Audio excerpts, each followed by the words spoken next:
وزیر اعظم شہباز شریف نے اقوام متحدہ میں بہترین تقریر کی. ہر قسم کے سیاسی اور نظریاتی اختلافات کے باوجود میں اس تقریر کو اپریشیٹ کرتا ہوں، اور یقیناً ہمیں بالکل امید نہیں تھی، لیکن یہ بات ماننے کی ہے کہ انہوں نے ہمارے جذبات کی ترجمانی کی مسئلہ فلسطین کو لے کے. لیکن انتہائی دکھ کی بات یہ ہے کہ ان کی تقریر کے فوراً بعد حسن نصر اللہ کو شہید کر دیا گیا، اس سے پہلے اسماعیل ہانیہ کو شہید کر دیا گیا. کیا محض ہماری اقوام متحدہ کی تقریروں سے مسئلہ فلسطین حل ہوتا ہے یا نہیں ہوتا؟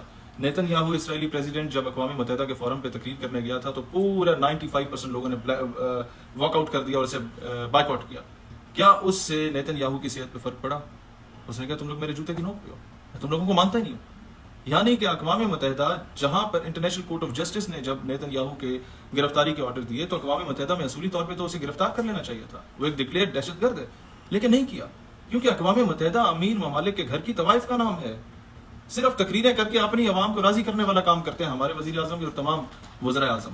لہٰذا سر ضرورت سمر کی ہے. دیکھیں گاما بھی احتجاج کر رہا ہے، ماجا بھی احتجاج کر رہا ہے، نتھو بھی احتجاج کر رہا ہے اور پھتو بھی احتجاج کر رہا ہے. گاما، ماجا، نتھو، پھتو بھی ٹویٹ کر رہے ہیں اور بڑے بڑے فورمز پہ تقریریں کر رہے ہیں فلسطین کے لیے، اور آپ بھی تقریر کر رہے ہیں. جب وہ بھی تقریر ہی کر رہا ہے اور آپ بھی تقریر ہی کر رہے ہیں تو پھر گاما، ماجا، نتھو، پھتو اور آپ میں فرق کیا ہے؟ آپ وزیر اعظم کا کے ہیں. سر یہ ہمارا دکھ ہے، یہ ہمارے جذبات ہیں، یہ ہمارے احساسات ہیں کہ اگر قبلہ اول مسجد الاقصی محفوظ نہیں ہے تو کچھ محفوظ نہیں ہے. خدا کا واسطہ ہے اتنے بڑے فورم پہ جب آپ لوگ گئے ہیں، تمام امت مسلمہ کو ایک پیج پہ لانا ہوتا، انہیں کہنا ہوتا کہ یار اگلا OIC کا اجلاس القدس شریف میں پڑھیں، سارے مل کے وہاں پر اجلاس میں جائیں اور اگلا جمعہ وہاں باجماعت ادا کریں. صہیونیوں کی ماں مر جانی تھی. خدا کا واسطہ ہے آپ کو ایسی فورس بنانے کی ضرورت ہے جس میں تمام مسلم ممالک کی افواج اکٹھی ہوں القدس کے لیے. اس کے بغیر کوئی چارہ نہیں ہے. کب تک میں احتجاج کروں گا؟ کب تک پاکستان کی عوام احتجاج کرے گی؟ اور عوام کو تو آپ لوگوں نے ایسے تقسیم کیا کہ حسن نصر اللہ کی شہادت پہ کوئی سنی دیوبندی اہل حدیث جو ہے نہ دعا کرے گا اور نہ کوئی مسجد میں اعلان کرے گا 2-4% پڑھے لکھے لوگوں کے علاوہ. کیوں؟ کیونکہ وہ شیعہ تھا. اسی طریقے سے اسماعیل ہانیہ کیونکہ سنی تھا تو آدھے اہل تشیع کو اس سے اختلاف ہوگا. ہم لوگ کب تک اس طریقے سے مرتے رہیں گے؟ میں پاکستانی عوام سے بھی کہتا ہوں، اتارو محراب و ممبر سے ان تمام بونوں کو، ان تمام گھٹیا صرف لوگوں کو جو مسئلہ فلسطین پہ بھی امت کو اکٹھا ہونے نہیں دیتے، جو اپنا فرقے کا اور مسلک کا چورن بیچتے رہتے ہیں. اور امت مسلمہ ان لوگوں کی وجہ سے تقسیم ہے.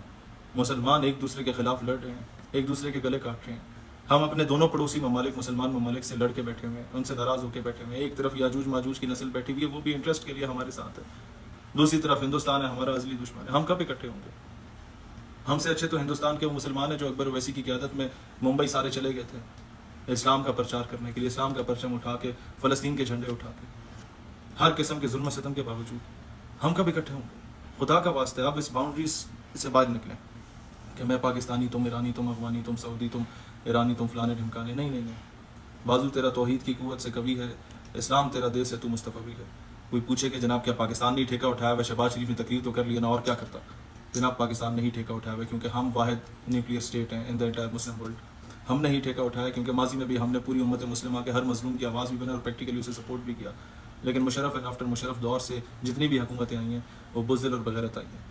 معذرت کے ساتھ، اس سے پہلے خان صاحب بھی محض تقریریں کرتے تھے، اس سے پہلے مشرف صاحب بھی محض تقریریں کرتے تھے، میاں اور زرداری صاحب بھی محض تقریریں کرتے تھے.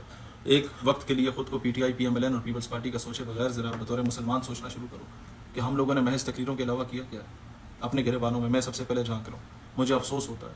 مجھے جہاں لوگ آ کے ماتھا چومتے ہیں، ہاتھ چومتے ہیں کہ آپ بڑا اچھا کام کر رہے ہیں، حق کی آواز بلند کر رہے ہیں، میں اتنا ہی اندر سے کڑتا رہتا ہوں، افسوس سے کڑتا رہتا ہوں کہ یار میری تقریروں پہ میرا ماتھا چوما جا رہا ہے. میں نے تو عملی طور پہ کچھ نہیں کیا، تو کب تک محض تقریریں؟